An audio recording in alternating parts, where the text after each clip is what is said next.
వేములవాడ రాజన్న ఆలయంలో social welfare commissioner శ్రీమతి సీతాలక్ష్మి గారు దర్శనం, ప్రత్యేక పూజలు.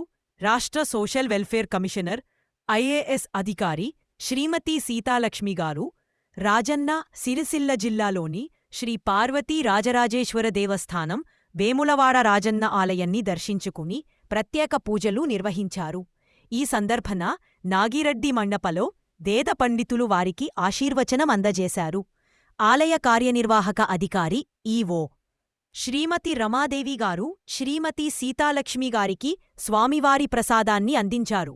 శ్రీమతి సీతాలక్ష్మి గారితో పాటు ప్రోటోకాల్ సహాయక నిర్వహణ అధికారి జి అశోక్ కుమార్, ఆలయ పర్యవేక్షకులు శ్రీనివాస్ శర్మ, నూగురు నరేందర్ మరియు ఆలయ సిబ్బంది ఉన్నారు. పశ్యతి పౌత్రం ప్రజయా పశుభిర్మిథునైత్యాగతి యస్యేవం విదిశోऽగ్నిహోత్రం జుక్పతి యహుచైన దేవం వేద శతమానం భవతి శతాయుః పురుషశ్చతేంద్రియः.